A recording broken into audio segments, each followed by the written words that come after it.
C'était le 31 août 1997, la princesse de Galles meurt dans un accident de voiture à Paris.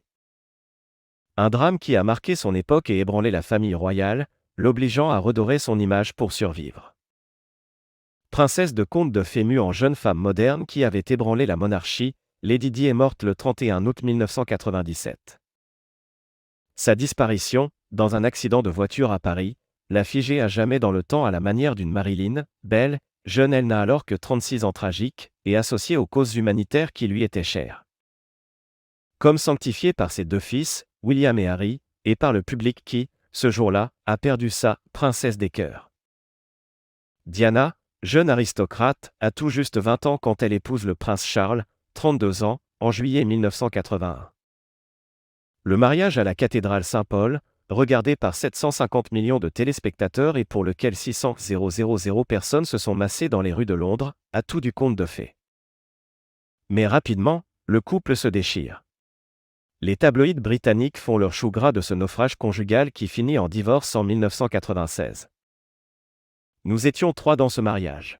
Un an plus tôt, Diana, qui a eu 2 fils avec Charles, William et Harry, a commis l'inimaginable, dans une interview à la BBC qui bat des records d'audience. Ses grands yeux bleus cernés de noir, elle raconte « Nous étions 3 dans ce mariage », en référence à la maîtresse de Charles, Camilla, qui deviendra en 2005 sa deuxième épouse. Depuis, le prince William a obtenu de la BBC que l'entretien ne soit plus jamais diffusé, affirmant que « les manquements de la BBC avaient alimenté les peurs, la paranoïa et l'isolement » de sa mère.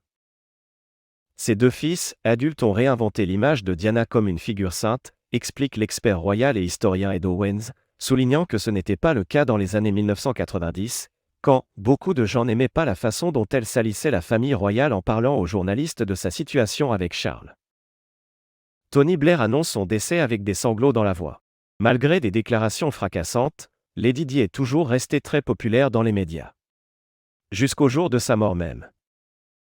Cette nuit du 30 au 31 août 1997, la princesse se fait prendre en chasse par des paparazzis alors qu'elle sort de l'hôtel Ritz, à Paris, avec son nouveau compagnon, Dodi Al-Fayed. Leur voiture s'écrase contre un pilier dans un souterrain sous le pont de l'Alma. Les 2 amants sont tués dans l'accident. Le Royaume-Uni se réveille en deuil. Des fleurs sont déposées par milliers devant les palais de Buckingham et de Kensington, résidence de la princesse. Des sanglots dans la voix, le Premier ministre travailliste Tony Blair rend hommage à la princesse du peuple. En Inde, Mère Teresa prie pour la défunte, avant de mourir à son tour quelques jours plus tard. Les journaux, désignés coupables par son frère. Les paparazzis sont les premiers mis en accusation. Le frère de Diana, Charles Spencer, accuse les journaux d'avoir du sang sur les mains. Embarrassé, le presse populaire britannique élève Diana au rang d'icône. Elle est née Lady. Elle est devenue notre princesse. Sa mort a fait d'elle une sainte, écrit le Daily Mirror. Critiquée pour son apparente froideur face à la mort de Lady Di, la famille royale s'est efforcée depuis de se moderniser et redorer son image. La plus célèbre famille britannique a pris conscience de ses faux pas, et revu sa copie, tentant aussi de tourner la page d'une pénible décennie, entre divorces, querelles familiales et scandales divers. Mais aucun Windsor n'est parvenu à susciter la même ferveur que la princesse Diana.